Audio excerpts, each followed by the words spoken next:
तो भाई साहब कल की मूवी की एंडिंग कुछ ऐसी हुई है जिसे एक्सप्लेन कर पाना बहुत मुश्किल है। मतलब कलयुग में सूर्यपुत्र कर्ण, बट कैसे? यहाँ पर वो अर्जुन को दिखा सकते थे, भीम को भी दिखा सकते थे, इन दोनों में ही इतनी शक्तियां थी कि वो रेडर्स और मानस पर भी अकेले ही भारी पड़ सकते थे, बट कर्ण ही क्यों? आपके मन में भी ये सवाल एक बार जरूर घूमा होगा कि कलयुग में कर्ण बट कैसे?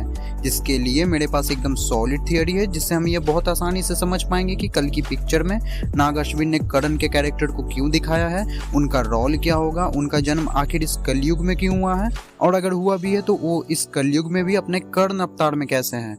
बट उससे पहले मेरे मन में एक डाउट है जो कि आपके मन में भी होगा। अगर आप महाभारत को काफी अच्छे से जानते हैं, समझते हैं तो बिल्कुल होगा।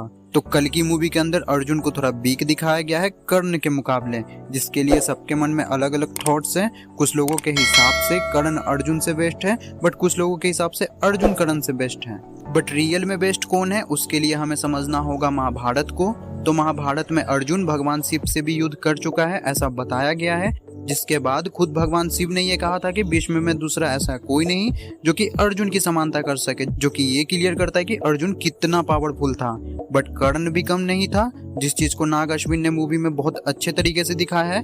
कर्ण का रथ 10 कदम पीछे और अर्जुन का रथ 3 कदम पीछे, वो बिल्कुल सही है, ऐसा महाभारत में सच में बताया गया है। बट मूवी में अमिताभ बच्चन यानी कि अश्वत्थामा का ये कहना कि एक और योद्धा था जो कि अर्जुन से भी ज्यादा पावरफुल था, वो था सूर्यदेव का पुत्र कर्ण, जो कि सही नहीं है, क्योंकि महाभारत में अर्जुन कर्ण से हार चुका है और कर्ण अर्जुन से हार चुका है। इसीलिए इन दोनों में से महान कौन है ये कह पाना इंसानों की बस की बात तो नहीं है, ये तो सिर्फ भगवान ही जानते होंगे। बट हाँ, इस चीज को हमें अश्वत्थामा के पर्सपेक्टिव से दिखाया गया है, और वो था कौरवों के साथ, तो वो तो कर्ण को पावरफुल बताएगा ही, इसीलिए इस चीज को हमें एंजॉय करना चाहिए। अभी मूवी के और भी पार्ट आने वाले हैं, जिसमें हमें क्या क्या देखने को मिलेगा कोई नहीं जानता।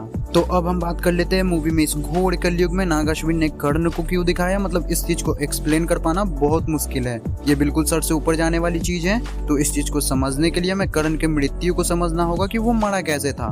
तो कर्ण को धोखे से मारा गया था, हम सभी जानते हैं, क्योंकि वो दुर्योधन को बचा नहीं सकता था, बट वो दुर्योधन के मृत्यु को रोक कर रख सकता था।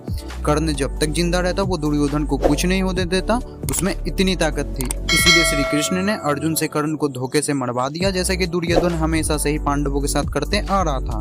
बट श्री कृष्ण ने ये मजबूरी में किया था, वो जानते थे कि कर्ण अधर्मी नहीं है, वो बस दुर्योधन के दोस्ती के कारण पांडवों के खिलाफ है। इसीलिए श्री कृष्ण ने कर्ण को समझाया भी था कि वो दुर्योधन का साथ छोड़कर पांडवों के साथ लड़े। बट कर्ण ने अपने अधर्मी दोस्त को चुना, जिसके कारण वो मारा गया। जैसा कि पिक्चर में हम अश्वत्थामा के मुंह से सुन सकते हैं, वो कहता है इतने बड़े योद्धा की मृत्यु ऐसे नहीं होनी चाहिए थी। और ऐसा भी बताया गया है जब कर्ण की मृत्यु हुई थी तब श्री कृष्ण भी रो पड़े थे, क्योंकि जैसा कि मैंने कहा कर्ण गलत नहीं था, वो बस दुर्योधन के दोस्ती के कारण गलत रास्ते पर चल रहा था। और यही सेम चीज अश्वत्थामा के साथ भी हुआ था, वो भी दुर्योधन के दोस्ती के कारण ही गलत रास्ते पर चल रहा था, जिसके कारण उसे श्री कृष्ण से श्राप मिला था। तो शायद मूवी में हमें इसी सेम चीज को नाग अश्विन काफी घुमा कर दिखाएंगे। जैसा कि हम जानते हैं श्री कृष्ण ने अश्वत्थामा को श्राप दिया था, बट साथ में एक मौका भी दिया था कि वो अपनी गलती को सुधार सके।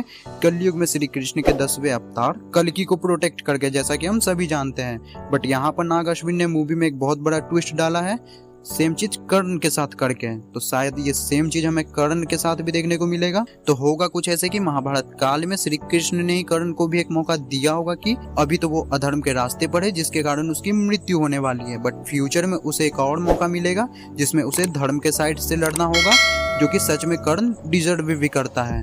कर्ण हमेशा से ही दुर्योधन के बताए रास्ते पर चला था, जो कि गलत था, और कर्ण भी ये जानता था, बट वो फिर भी अपने दोस्त का साथ नहीं छोड़ा। इतना ही नहीं, अर्जुन की माँ कुंती को जब ऐसा लगा कि कर्ण उनके सभी बेटों को मार देगा, तब उन्होंने कर्ण से ये वचन लिया कि वो उनके बेटे को कुछ नहीं करेगा, वो उन्हें नहीं मारेगा। और कर्ण ने भी माता कुंती को ये वचन दिया था कि वो उनके 4 बेटों को कुछ नहीं करेगा, बट वो अर्जुन को मारेगा।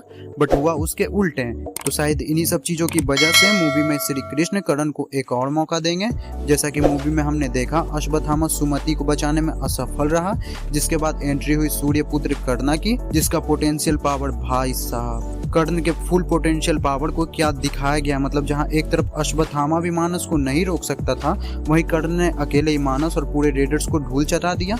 और अब तो यास्किन भी इतना पावरफुल हो चुका है कि उसने गांडीव उठा लिया है, मतलब अब वो अर्जुन जितना ताकतवर हो चुका है, जिसके वजह से कल्कि के नेक्स्ट पार्ट में हमें कुछ ऐसा बैटल देखने को मिलेगा जैसे कर्ण और अर्जुन की फाइट हो रही हो। बस फर्क इतना होगा कि इस बार कर्ण धर्म के साथ होगा और अर्जुन का गांडीव गलत हाथों में होगा, जिसके लिए कर्ण अपनी पूरी जान लगा देगा। तो ये थी मेरी छोटी सी कल्कि एंडिंग एक्सप्लेनिंग वीडियो। मिलते हैं कल्कि की ही बारे में किसी और वीडियो में, क्योंकि कल्कि मूवी में अभी ऐसा बहुत कुछ है जिस पर कि हम चर्चा कर सकते हैं। तो वीडियो अच्छा लगा तो वीडियो को लाइक करें, कमेंट करें, चैनल को सब्सक्राइब करें। बाय। देर तो नहीं हुई आचार्य पुत्र? नहीं, तुम सही समय पर ही आए हो मित्र।